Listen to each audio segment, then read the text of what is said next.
Doctor Kumar विश्वास के भाग्य में प्रयागराज नहीं था। प्रयागराज ने उन्हें जीवन दिया, एक दिशा दी। वे वापस अपनी मातृभूमि की ओर गए और उन्होंने वहां से अपना केंद्र बिंदु बनाकर के पूरे देश के अंदर आज छा गए, साहित्य जगत में छा गए। कौन ऐसा व्यक्ति होगा भारत या हिंदी प्रेमी, कौन ऐसा दुनिया का नहीं होगा जो डॉक्टर कुमार विश्वास को न सुनना चाहता होगा। उनकी कलम की धार ने, उनकी लेखनी ने उन्हें पहचान दिलाई। जब प्रयागराज के इस पावन धरा पर इलाहाबाद विश्वविद्यालय के इस 136वें दीक्षांत समारोह के अवसर पर मुझे आप सबके बीच में आने का अवसर प्राप्त हुआ और अपने इन युवा साथियों को उनकी उपाधि प्रदान करने के अवसर के साथ ही हिंदी के प्रति सम्मान व्यक्त करते हुए श्री कुमार विश्वास को विशेष मानद उपाधि से भी सम्मानित करने का अवसर प्राप्त हुआ है। मैं इस अवसर पर उपाधि प्राप्त करने वाले सभी ऊर्जावान युवा साथियों को और श्री डॉक्टर कुमार विश्वास जी को हृदय से बधाई देता हूं, इन सब का हृदय से अभिनंदन करता हूं।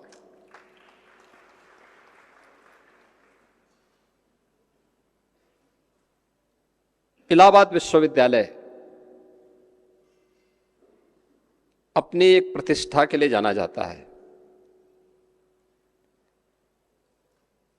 और एक लंबे समय तक जीवन का ऐसा कौन सा क्षेत्र था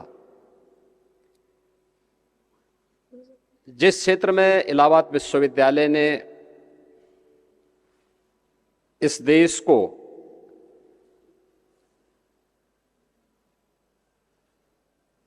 उच्चतम स्तर से लेकर के जीवन के विभिन्न स्तरों पर कार्य करने के लिए एक ऊर्जावान पीढ़ी न प्रदान की हो।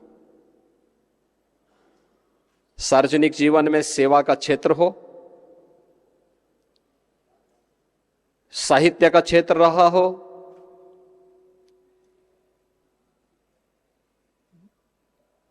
उत्कृष्टतम वैज्ञानिक देने का हो,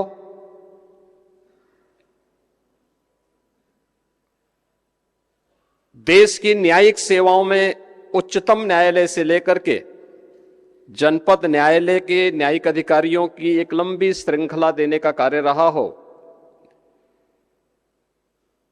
कोई भी ऐसा क्षेत्र नहीं था जिसमें एक समय, चाहे वह प्रशासन का हो, जिसमें एक ज्वाइंट मजिस्ट्रेट से लेकर के कैबिनेट सेक्रेटरी तक प्रतिनिधित्व इलाहाबाद विश्वविद्यालय करता हुआ दिखाई देता था। लेकिन समय की गति होती है और जैसे कि यहां के कुलपति जी ने अपने प्रारंभिक उद्बोधन में इस बात का उल्लेख किया,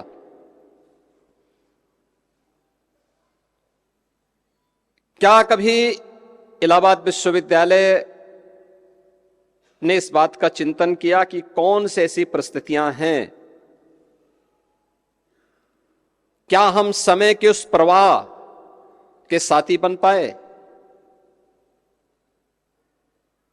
क्योंकि कालचक्र तो किसी का इंतजार नहीं करेगा, उसकी गति तो निरंतर चलती रहेगी और अगर हम उस गति से 10 कदम आगे बढ़ करके चलते हैं तो समाज, देश और दुनिया हम सब का अनुसरण करती है और अगर हम उससे पीछे हैं तो हमें पिछलग्गू होने के लिए मजबूर होना पड़ता है। ये व्यक्ति पर निर्भर करता है कि वह अपनी गति को समय के प्रवाह के साथ आगे बढ़ाने का कार्य कर रहा है और उसको अपना अनुसरण करने के लिए मजबूर कर रहा है, या फिर उसको पिछलग्गू बन करके अपने को पिछड़ा घोषित करना है। और कहीं ना कहीं इसी द्वंद्व का शिकार इलाहाबाद विश्वविद्यालय कहीं अवश्य बना होगा। लेकिन इन सभी विपरीत परिस्थितियों और झंझावतों के बीच भी इस विश्वविद्यालय ने इस चुनौती का सफलतापूर्वक सामना करते हुए आज फिर से उस प्रतिष्ठा को प्राप्त करने की अंतः वेदना को महसूस किया है और फिर से अपने पुरातन गौरव को स्थापित करने की जो ये तड़प है, मैं विश्वास के साथ कह सकता हूं कि इलाहाबाद विश्वविद्यालय अपने पुरातन गौरव को अवश्य प्राप्त करेगा, इसमें कोई संदेह नहीं है।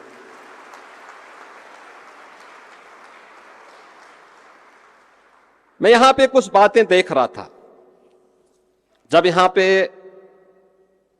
विश्वविद्यालय के माननीय कुलाधिपति दीक्षांत उपदेश दे रहे थे। मित्रों, जब हम लोग दीक्षांत उपदेश की चर्चा करते हैं तो ये केवल दीक्षा का अंत नहीं है, एक नूतन शुरुआत होती है।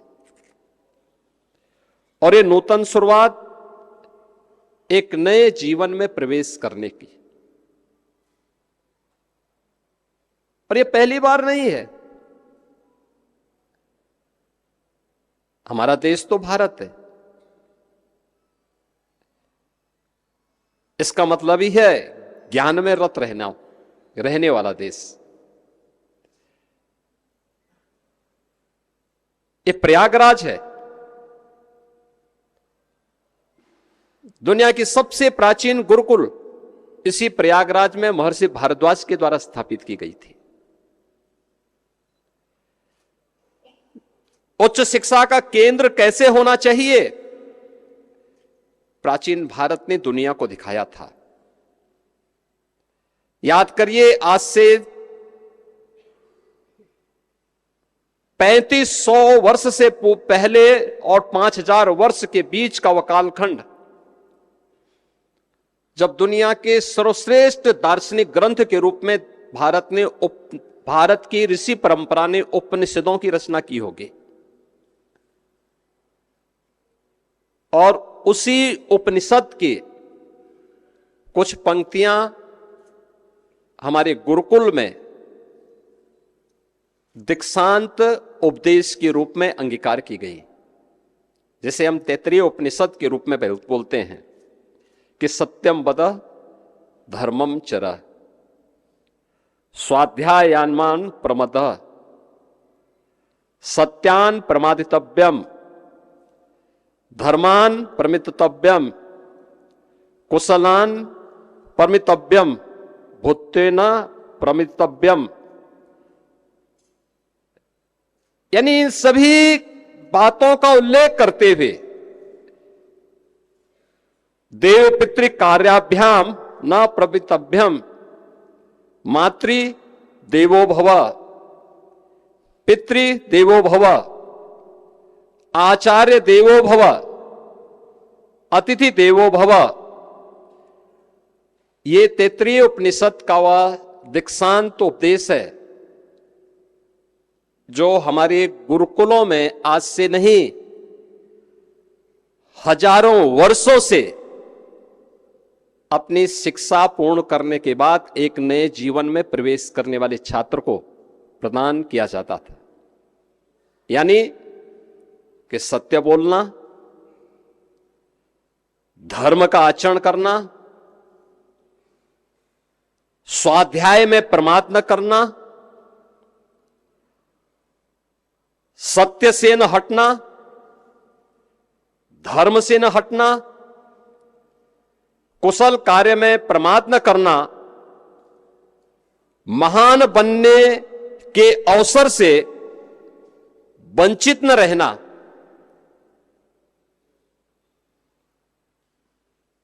माता पिता के प्रति सम्मान का भाव रखना, देव और पितरों के कार्यों से अपने आप को प्रमाद न करना, अन्य दोष रहित कर्मों से अपने आप को जोड़ना। यानी किस पवित्र भाव के साथ जब और क्यों इस प्रकार की स्थिति पैदा हुई। मैं सोचता हूं जब भी मुझे किसी संस्थान में जाने का अवसर प्राप्त होता है, दीक्षांत उपदेश को मैं बोलता हूं कि दीक्षांत उपदेश में सत्य की बात भी है, धर्म की बात भी है। तो मुझे 5000 वर्ष पहले भगवान वेदव्यास की भी ये बात याद आने लगती है। याद करिए, भारत को चारों वेदों को एक संहिता के रूप में आने वाली पीढ़ी को श्रवण परंपरा से हटा करके, गुरु शिष्य की उस परंपरा से हटा करके सबके लिए सुलभ बनाने वाले भगवान वेदव्यास हैं। दुनिया का सबसे बड़ा प्रबंध काव्य महाभारत, 1 लाख श्लोकों का जो प्रबंध काव्य बना महाभारत, उस महाभारत की इस पूरी टीम को नेतृत्व प्रदान करने वाले भगवान वेदव्यास हैं। ज्ञान, भक्ति और वैराग्य का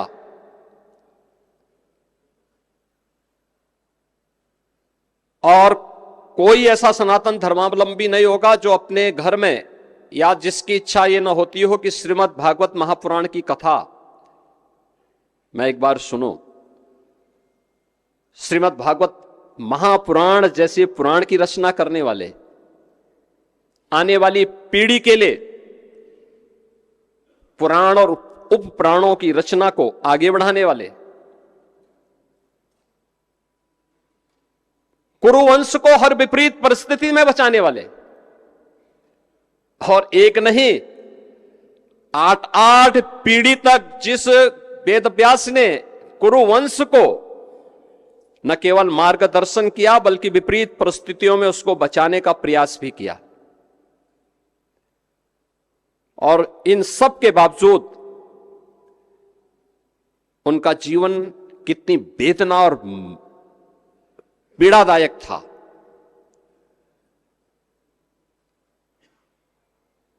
उस पीड़ा और वेदना के क्षणों में भी उन्होंने धर्म और सत्य के मार्ग से कभी अपने आप को अलग नहीं किया।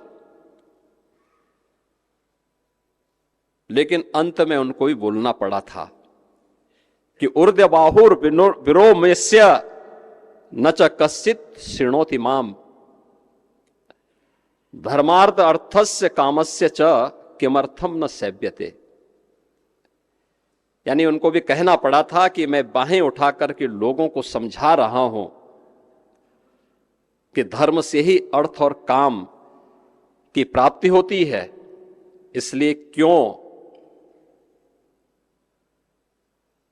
धर्म के मार्ग पर नहीं चलते।